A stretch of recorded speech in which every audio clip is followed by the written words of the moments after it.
मित्रांनो, महिनाभरापूर्वीची गोष्ट आहे. लोकसभेत महिला आरक्षण सुधारणा विधेयकावर चर्चा सुरू होती. सरकारकडून गृहमंत्री अमित शाह बाजू मांडत होते. त्यावेळी अमित शाह यांनी कसं वक्तव्य केलं जे अनेकांसाठी धक्कादायक होतं. अमित शाह म्हणाले होते, राहुल गांधींनी संसदेत कसं बोलावं हे आपली बहीण प्रियंका गांधी यांच्याकडून शिकलं पाहिजे. त्या दिवशी प्रियंका गांधी यांनी लोकसभेत जे भाषण केलं होतं त्यांना अनेक जण प्रभावित झाले होते. खरं तर भाजपमध्ये अमित शाह हे एकमेव नेते नव्हते ज्यांनी प्रियंका गांधी यांची प्रशंसा केली होती.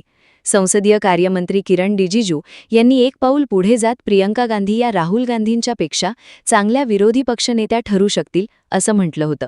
आता भाजप नेत्यांच्या या वक्तव्यांची आठवण काढण्यामागचं कारण म्हणजे सध्या प्रियंका गांधी यांचा काँग्रेस पक्षातला प्रभाव चांगलाच वाढलाय. तसं पाहिलं तर मल्लिकार्जुन खरगे हे काँग्रेस अध्यक्ष आहेत, पण पक्षाचे सगळे निर्णय राहुल गांधी यांच्याकडून घेतले जातात. मात्र आता या निर्णय प्रक्रियेत प्रियंका गांधींची एंट्री झालीय. मागच्या काही दिवसात काँग्रेसनं असे काही निर्णय घेतले जे राहुल गांधी नाहीत पर प्रियंका गांधी यांच्या मर्जीचे होते. त्यामुळे आता प्रियंका गांधी राहुल गांधींवरती भारी पडतायत का अशा चर्चा सुरू झाल्यात. पण असं नेमकं का बोललं जातंय? काँग्रेस पक्षानं प्रियंका गांधींच्या मर्जीनं कोणते निर्णय घेतलेत? प्रियंका गांधी खरंच राहुल गांधींवरती भारी पडतायत का? या सर्वच गोष्टी आपण समजून घेऊया या व्हिडिओच्या माध्यमातून. तर नमस्कार मंडळी, तुम्ही बघताय बोल मंडळी मराठी न्यूज. चला तर सुरुवात करूयात आजच्या विषयाची. तर मित्रांनो, काँग्रेस पक्षानं अलीकडेच एक असा निर्णय घेतला ज्यानंतर या सगळ्या चर्चांना सुरुवात झाली. हा निर्णय होता केरळमच्या मुख्यमंत्रीपदाचा. केरळम विधानसभा निवडणुकीचा निकाल 4 मे रोजी लागला. राज्यात काँग्रेसच्या UDF आघाडीनं दणदणीत विजय मिळवत डाव्या पक्षांची 10 वर्षांपासूनची सत्ता उलथवून लावली. राज्यात आता काँग्रेसचा मुख्यमंत्री होणार हे स्पष्ट झालं होतं. पण हा मुख्यमंत्री कोण असेल यावर पक्षात एकमत होत नव्हतं. काँग्रेसमध्ये 10 दिवस अनेक खलबतं झाली. केरळमच्या नेत्यांचे दिल्ली दौरे झाले. राजधानीत रात्री उशिरापर्यंत बैठका झाल्या, पण अंतिम निर्णय काही होत नव्हता. इकडे पश्चिम बंगाल, आसाम आणि तामिळनाडूमध्ये सुद्धा मुख्यमंत्र्यांचे शपथविधी झाले.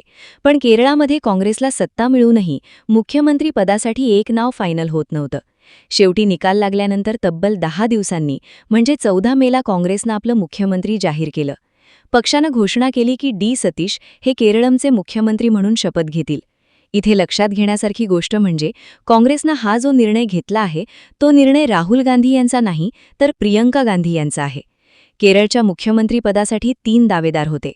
पहिले KC वेणुगोपाल, जे राहुल गांधींच्या अत्यंत जवळचे मानले जातात. दुसरे VD सतीश, जे 5 वर्ष राज्यात विरोधी पक्षनेते होते. तर तिसरे रमेश चेन्नीथला, जे केरळमध्ये काँग्रेस पक्षाचे सर्वात ज्येष्ठ नेते आहेत.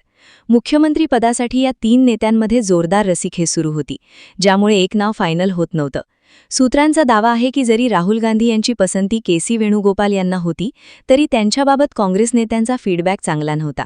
राहुल गांधी यांचं म्हणणं होतं की हा निर्णय सगळ्यांनी मिळून घ्यावा, त्यांना घाई करायची नव्हती. वेणुगोपाल यांच्या विरोधात गेलेली आणखी एक गोष्ट म्हणजे त्यांनी विधानसभा निवडणूक लढली नव्हती. ते सध्या लोकसभेत खासदार आहेत. म्हणजे समजा काँग्रेसनं त्यांना मुख्यमंत्री केलं असतं तर त्यांना त्यांच्या खासदारकीचा राजीनामा देऊन आमदार म्हणून निवडून यावं लागलं असतं.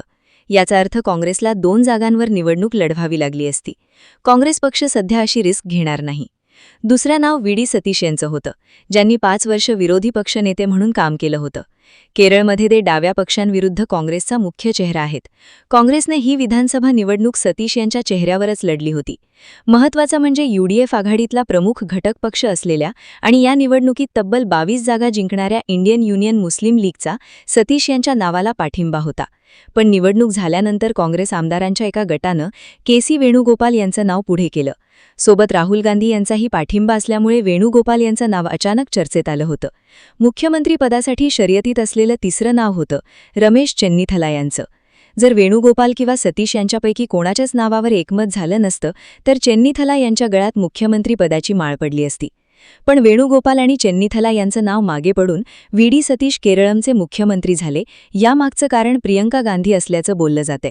समोर आलेल्या माहितीनुसार 12 मे रोजी रात्री 3 वाजेपर्यंत दिल्लीत मल्लिकार्जुन खरगे यांच्या निवासस्थानी मुख्यमंत्र्यांची निवड करण्यासाठी बैठक झाली होती. इकडे राहुल गांधी स्वतः 3 दिवस राज्यातल्या नेत्यांशी बोलणी करत होते, पण निर्णय होत नव्हता.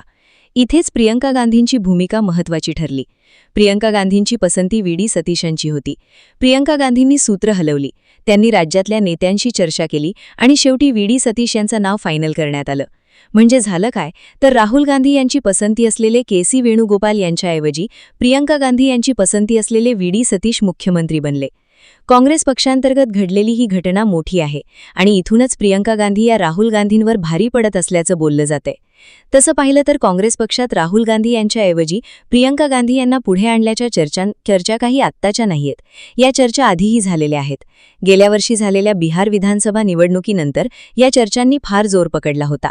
त्यावेळी जनसुराज पक्षाचे प्रशांत किशोर हे काँग्रेसमध्ये प्रवेश करणार आणि ते प्रियंका गांधी यांना चेहरा म्हणून पुढे आणणार अशा चर्चा झाल्या होत्या.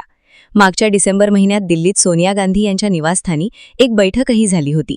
या बैठकीला प्रशांत किशोर यांच्यासोबत प्रियंका गांधी आणि राहुल गांधी सुद्धा उपस्थित होते.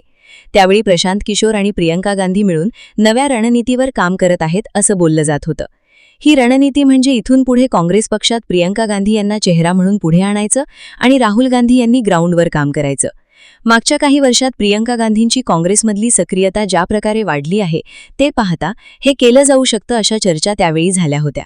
गेल्या हिवाळी अधिवेशनात प्रियंका गांधी चांगल्या सक्रिय होत्या. त्यावेळी त्यांनी लोकसभेत वंदे मातरमच्या मुद्द्यावरून केलेलं भाषण प्रचंड गाजलं होतं. आता महिला आरक्षणाच्या मुद्द्यावरही त्यांनी केलेल्या भाषणाची सगळीकडे चर्चा झाली. स्वतः अमित शहा यांनी त्यांचं कौतुक केलं. त्यात जेव्हा केरळमध्ये मुख्यमंत्री निवडायची वेळ आली तेव्हा प्रियंका गांधी यांच्या पसंतीच्या नेत्याची निवड झाली. जर हे सगळे दुवे जोडले तर काँग्रेस पक्ष आता प्रियंका गांधी यांना पुढे आणू शकतो अशी शक्यता दिसतेय.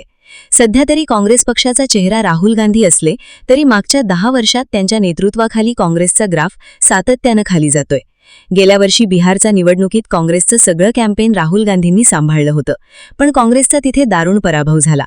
गेल्या 10 वर्षात असे अनेक निवडणुकांमध्ये झाले.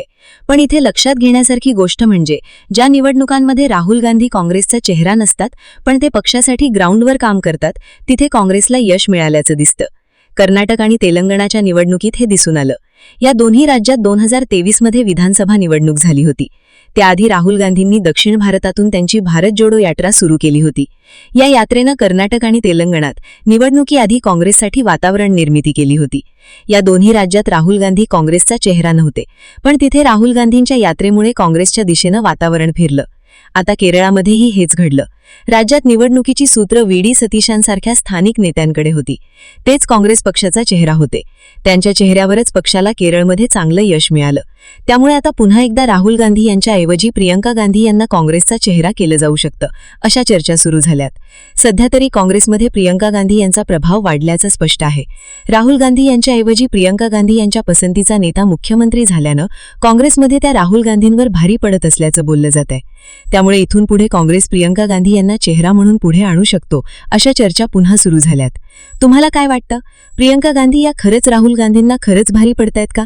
याबाबत तुमची मतं आणि प्रतिक्रिया खाली कमेंट करून नक्की सांगा. आणि राजकीय घडामोडी विस्तारानं पाहण्यासाठी आपल्या याच YouTube चॅनलला सबस्क्राईब करायला विसरू नका. धन्यवाद. जय हिंद, जय महाराष्ट्र.